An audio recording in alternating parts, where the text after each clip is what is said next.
अस्सलाम वालेकुम एवरीवन। आज हम कंट्रोल स्ट्रक्चर्स को डिस्कस करेंगे।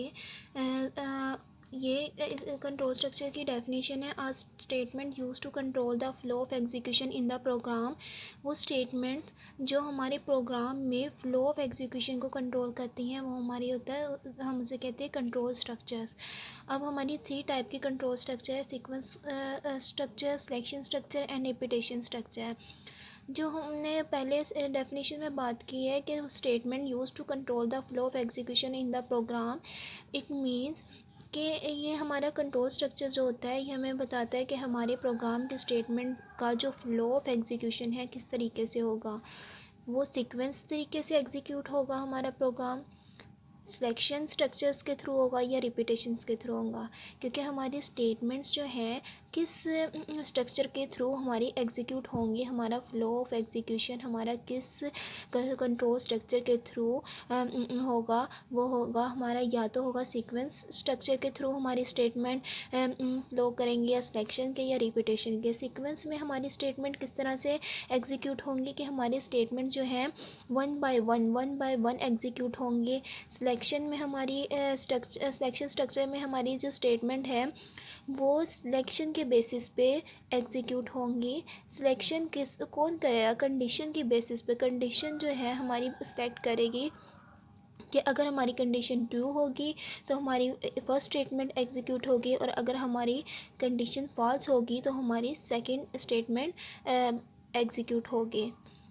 रिपीटेशन में क्या होगा कि हमारी जो एक स्पेसिफिक स्टेटमेंट है वो कंडीशन की बेसिस पे बार बार एग्जीक्यूट होगी, रिपीट होगी, रिपीटेशन होगी, उसी स्टेटमेंट पे रिपीटेशन होगी। वो स्टेटमेंट बार बार एग्जीक्यूट होगी on the basis of condition पे। जितनी बार कंडीशन ट्रू होगी वो स्पेसिफिक स्टेटमेंट उतनी दफ़ा ही एग्जीक्यूट होगी। अब हम कंट्रोल स्ट्रक्चर की फ़र्स्ट जो टाइप है उसको डिस्कस करेंगे, वो है सीक्वेंस स्ट्रक्चर। ये the statement are executed in the same order in which they are specified in the program. It means program में जो स्टेटमेंट्स हैं वो उसी सीक्वेंस में उसी सेम ऑर्डर में एग्जीक्यूट की जाएंगी जिसमें वो स्पेसिफाई की गई हैं। मीन्स फर्स्टली वो फर्स्ट स्टेटमेंट एग्जीक्यूट की जाएगी, then second and then third.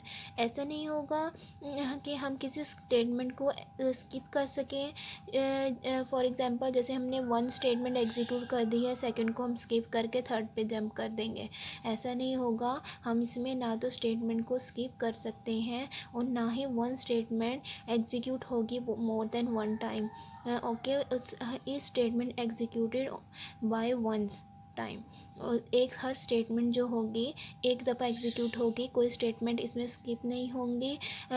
जैसे प्रोग्राम में स्टेटमेंट स्पेसिफाई की गई हैं उसी ऑर्डर में स्टेटमेंट जो है एग्जीक्यूट होंगी। First statement, then second, then third.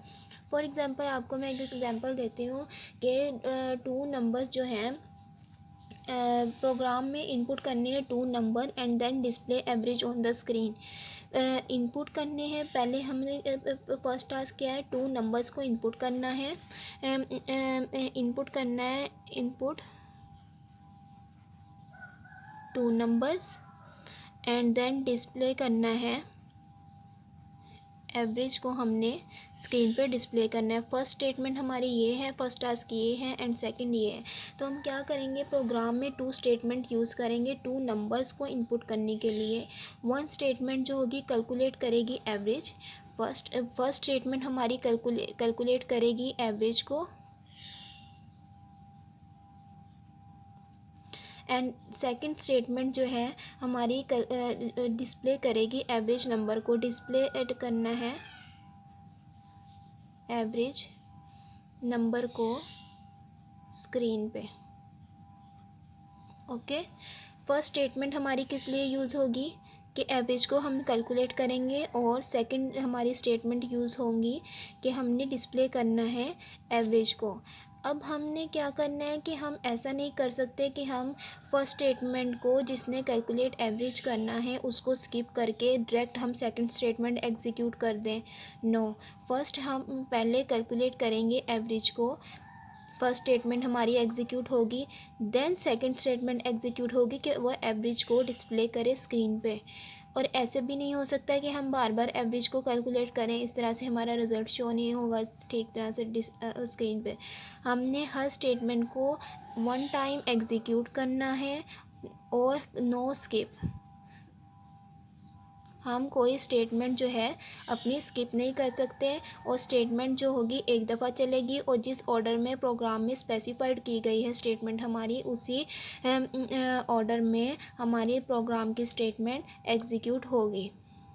Control structure की दूसरी टाइप है सिलेक्शन स्ट्रक्चर। सिलेक्शन स्ट्रक्चर में क्या होता है, सिलेक्ट करते हैं स्टेटमेंट को on the basis of condition. Select a statement on the basis of condition. हमारी जो स्टेटमेंट है जो एग्जीक्यूट होगी उसको हम सिलेक्ट करेंगे कंडीशन की बेसिस पे। अगर हमारी कंडीशन ट्रू होगी तो हम उस स्टेटमेंट को एग्जीक्यूट कर देंगे, अगर हमारी कंडीशन फॉल्स होगी तो फर्स्ट स्टेटमेंट को इग्नोर करके हम सेकंड स्टेटमेंट को एग्जीक्यूट करेंगे। सारा काम हमारा होता है कंडीशन की बेसिस पे, अगर कंडीशन ट्रू और फॉल्स होने पर। Statement execute when a particular condition is true. Statement execute होगी जब पर्टिकुलर कंडीशंस जो हमें गिवन की गई होगी वो ट्रू होगी। And ignore when the particular condition is false, और हमारी वो फर्स्ट स्टेटमेंट इग्नोर कर दी जाएगी जब हमारी पर्टिकुलर कंडीशन फॉल्स हो जाएगी। अब सी प्लस प्लस में हमारी जो एग्जांपल है सिलेक्शन स्ट्रक्चर की वो है इफ़ एल्स एंड स्विच। अब हमारी इफ़ में कैसे वर्क करेगी, इफ़ कंडीशन होगी, अगर हमारी कंडीशन ट्रू होगी तो इफ़ वाली स्टेटमेंट हमारी एग्जीक्यूट हो जाएगी, अगर हमारी कंडीशन फॉल्स होगी तो इफ़ वाली के फर्स्ट स्टेटमेंट को छोड़ के एल्स की सेकंड स्टेटमेंट को कंट्रोल एग्जीक्यूट किया जाएगा। अब हमारे पास सिलेक्शन स्ट्रक्चर की एक एग्जांपल है जिसमें यूज़र जो है प्रोग्राम में स्टूडेंट के मार्क्स इनपुट करेगा। अगर वो हमारे जो मार्क्स हैं यहाँ पर ये हमारी कंडीशन है, इसको हमने ट्रू फॉल्स चेक करना है कि अगर ट्रू हुई तो हमारे अगर कंडीशन ट्रू हो जाती है तो पास स्टेटमेंट एग्जीक्यूट होगी, अगर हमारी कंडीशन फॉल्स हो जाती है तो हमारी फेल वाली स्टेटमेंट एग्जीक्यूट होगी। अब हमारी जो इन दोनों स्टेटमेंट में से कौन सी स्टेटमेंट सेलेक्ट होगी वो हमारी डिसाइड करेगी हमारी कंडीशन की बेसिस पे हमारी इन दोनों स्टेटमेंट में से एक स्टेटमेंट एग्जीक्यूट होगी। अब यूज़र नेम मार्क्स जो हैं वो इंटर करने हैं एक स्टूडेंट के। अगर जो यूज़र फॉर एग्जांपल यूज़र जो है मार्क्स इंटर कर देता है marks greater than or equal to 40, अगर मार्क्स जो हैं 40 से ज़्यादा हैं या 40 के इक्वल हैं तो हमारी पास वाली स्टेटमेंट एग्जीक्यूट हो जाएगी। अगर हमारे जो यूज़र ने इंटर किए मार्क्स 40 से लेस देन हैं तो हमारी फेल वाली स्टेटमेंट एग्जीक्यूट हो जाएगी। अब यहाँ पर सिलेक्शन किसकी बेसिस पे हो रही है, हमारी मार्क्स की बेसिस पे, हमारी कंडीशन के बेसिस पे। अब इधर है अगर ये वाली हमारी कंडीशन ट्रू होगी तो पास एग्जीक्यूट हो जाएगा, अगर फेल होगी फॉल्स होगी हमारी कंडीशन कि उसने लेस देन जो है मार्क्स इंटर कर दिए हैं 40 से तो हमारी फेल वाली स्टेटमेंट एग्जीक्यूट होगी। अब यहाँ पे हमारी फिर से मैं रिपीट कर रही हूँ, हमारी सिलेक्शन इन दोनों से, ये दो हमारी स्टेटमेंट हैं, इन दोनों स्टेटमेंट में से एक स्टेटमेंट एग्जीक्यूट होगी, एक स्टेटमेंट की सिलेक्शन होगी किसकी बेसिस पे, हमारी कंडीशन की बेसिस पे। अब हम कंट्रोल स्ट्रक्चर की थर्ड टाइप को डिस्कस करेंगे, वो है रिपीटेशन स्ट्रक्चर। रिपीटेशन मींस बार बार एग्जीक्यूट होना, बार बार रिपीट होना। अब इसमें क्या रिपीट होगा, बार बार वो हमारी स्टेटमेंट है, स्टेटमेंट हमारी एग्जीक्यूट होंगी रिपीटेडली, मींस बार बार हमारी स्टेटमेंट, हमारी एक स्पेसिफिक स्टेटमेंट जो है बार बार एग्जीक्यूट होगी। अब बार बार हमारा एक काम दोहराया जा रहा है, रिपीट हो रहा है, जिसकी वजह से हम इसको आइटरेटिव और लूप स्ट्रक्चर्स भी कहते हैं। बार बार एक काम होने की वजह से हम उसको आइटरेटिव और लूप स्ट्रक्चर्स भी कहते हैं। Clear. Different type of while, different type क्या है उसकी डिफरेंट टाइप जो है रिपीटेशन स्ट्रक्चर की सी प्लस प्लस में वो है वाइल, डू वाइल और फॉर लूप। ओके। अब इसमें मैं कंट्रोल फ्लो आपको दिखाती हूँ कि कंट्रोल जो है हमारा सब प्रोग्राम का पहले आता है कंडीशन पे, कंडीशन चेक करता है, कंडीशन हमारी ट्रू होगी तो हमारी ये स्पेसिफिक स्टेटमेंट एग्जीक्यूट होगी, अगर हमारी कंडीशन फॉल्स होगी तो हमारा जो कंट्रोल कंट्रोल जो है प्रोग्राम से बाहर एग्ज़िट कर जाएगा या फिर दूसरी स्टेटमेंट पर मूव कर जाएगा। अगर हमारी कंडीशन ट्रू होती है तो हमारी ये स्टेटमेंट एग्जीक्यूट हो जाएगी फर्स्ट टाइम। फिर से हमारा कंट्रोल कहाँ गया, ऊपर आया, कंडीशन दोबारा से चेक की, अगर हमारी कंडीशन ट्रू दोबारा हो गई है तो फिर से यही स्टेटमेंट हमारी एग्जीक्यूट होगी। फिर चेक करेगा, अगर हमारी कंडीशन फिर से ट्रू होती है, थर्ड टाइम ट्रू होती है, तो फिर से हमारी थर्ड टाइम ये स्टेटमेंट एग्जीक्यूट हो गई। मीन्स ये हमारी जो स्टेटमेंट है रिपीटेडली एग्जीक्यूट हो रही है, इसलिए हम इसको रिपीटेशन स्ट्रक्चर्स कहते हैं। क्योंकि रिपीटेशन स्ट्रक्चर में हमारी जो एक स्पेसिफिक स्टेटमेंट है वो स्टेटमेंट ये है, ट्रू होने की बेसिस पे, कंडीशन की बेसिस पे बार बार एग्जीक्यूट होगी, इसलिए हम बार बार एग्जीक्यूट होने की वजह से हम इसको रिपीटेशन स्ट्रक्चर्स कहते हैं।